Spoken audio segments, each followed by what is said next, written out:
Hey gamers, this is Jordan with WayTooManyGames, bringing you this week's TGI VRiday since Todd is out being a brand new grandfather.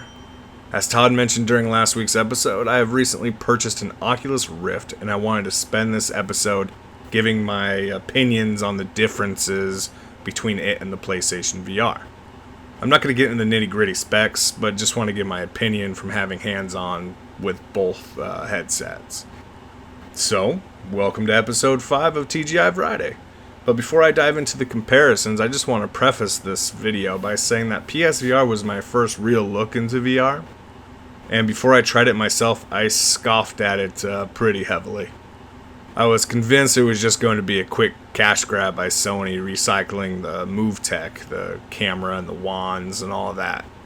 I didn't think it was going to be much better than the Galaxy VR headset that I shoved my phone into. I fought against it pretty hard, not because I didn't like VR or believe in it, but because I was convinced that the Rift or the Vive were the only two premium VR options to really, spend your money on.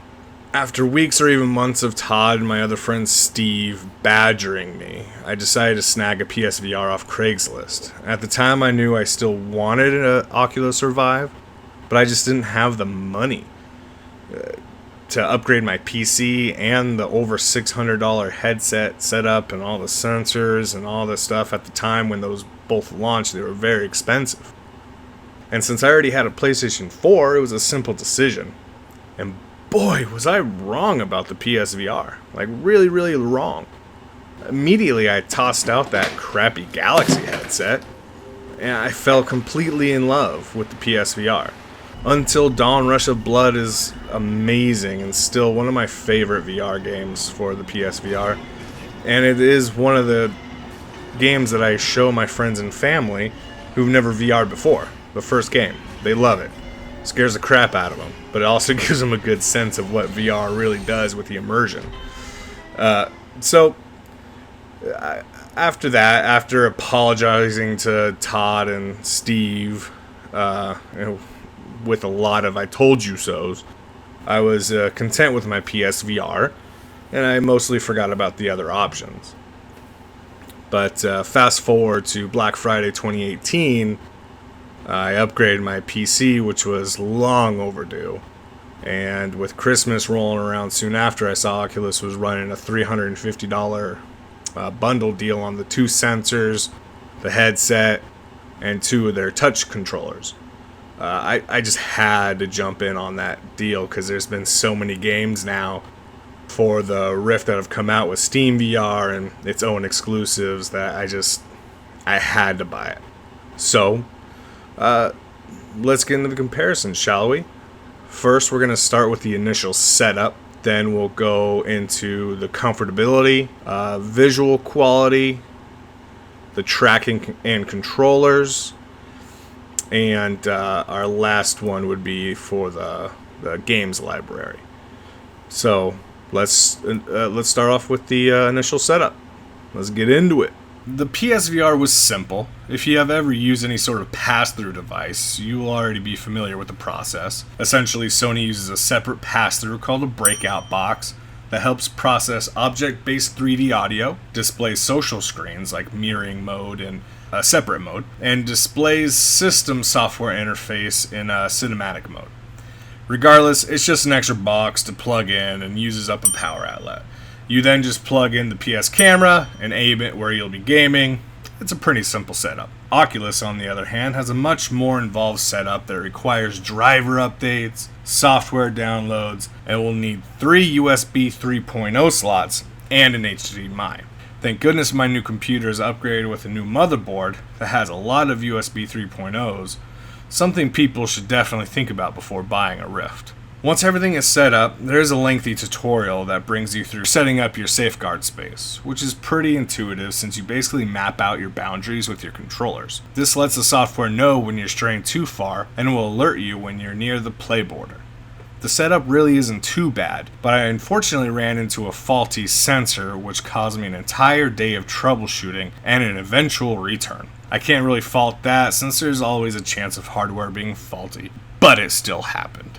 Headset comfortability. Being comfortable is key for being in VR, and I must say both are fine with this. Let's start off with PSVR. Initial impressions does make it come off a bit cheap feeling. It is slightly heavier than Oculus, but it feels plasticky and creaks when it's moved. The screen part itself telescopes in and out, and that also feels a bit cheap.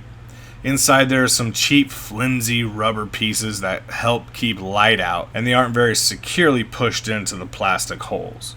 Once it's on though, you don't notice any of it. The headset is light, it secures snugly to your face, and overall, it's very comfortable. Oculus has a much more premium look and feel to it. The headset straps are thick rubber, and the straps are securely in place and easy to use. It has built-in headphones, and the screen part has a nice black matte finish. It looks and feels like a premium headset. However, the opening of the headset is smaller, which makes it much harder for glasses wearers, and while it uses a nice foam material for cushion, this causes sweat buildup and makes the headset fog up much easier.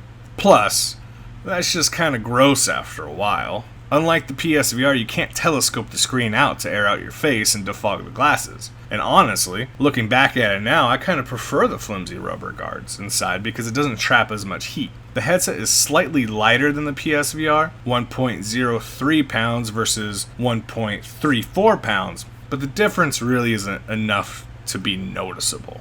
Headset visual quality. So after the setup and comfortability test, the rest of these points are going to start favoring the Rift. Visual quality for the PSVR is fine, it isn't fantastic, but there is a much more noticeable screen door effect due to the display resolution. The PSVR has a single 1920 by 1080 screen that it splits in two, making it only 960 by 1080 per eye. While the Rift has two separate screens that run 1080 by 1200 per eye. While that resolution difference doesn't seem like a big deal, remember you're looking at the screen close up to your face with essentially a magnifying glass on. Any extra resolution is noticeable. The Rift also has an extra 10 degrees for its field of view and also has the benefit of much stronger hardware processing its games. However, Sony does require a minimum 120Hz refresh rate compared to the minimum 90 for the Rift. So if you're someone who gets sick easily, the faster refresh rate might be better for you.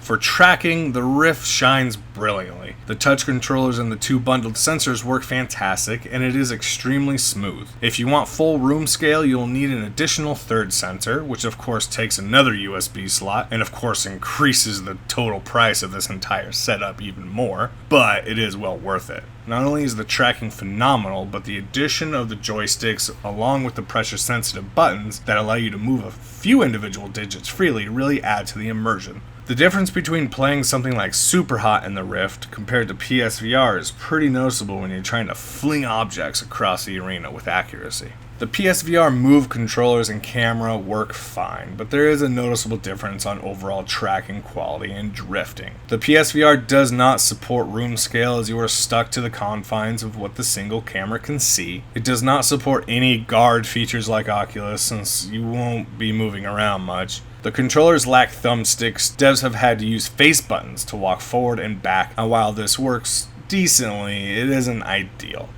There is one thing, however, that I do love about the PSVR, and that is the official aim controller peripheral. This is brilliant in Firewall 0 Hour and makes me wish I could have something like this for my Rift.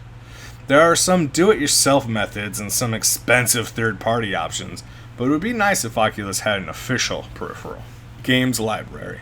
This is where Rift really takes the lead, and not by a small margin. Don't get me wrong, like I mentioned before, Until Dawn Rush of Blood is still one of my favorite VR games, and the way Firewall 0 Hour implements the PSVR aim controller feels so natural. PSVR does have a nice selection of first-party and third-party. Unfortunately, the Rift just has so much more going for it. The moment I got to try Robo Recall, it instantly bumped Rush of Blood out for the top shooter spot. Games like Gorn, Pavlov VR, Contractor VR that support full room scale movement simply outshine the options on PSVR. You have an entire library of Steam games, Oculus developed games, and even ways to play Vive exclusives. Even the third-party games that both systems share don't hold a candle due to the better hardware and tracking controllers. And don't even get me started on being able to mod your VR games. Beat Saber mods may take over my life.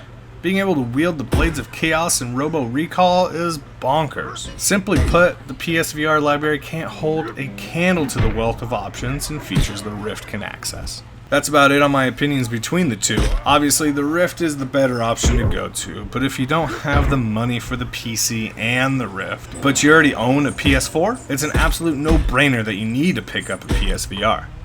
Both offer wonderful and exciting experiences that will show you the future of gaming is VR. Let me know below what your opinion is on the matter. Which one do you prefer and why? And of course, please like and subscribe to stay up to date with all our content. Remember, I'll be back next week covering 3 fantastic Devolver VR games, namely Gorn, Serious Sam, and Talos Principle. See you next week.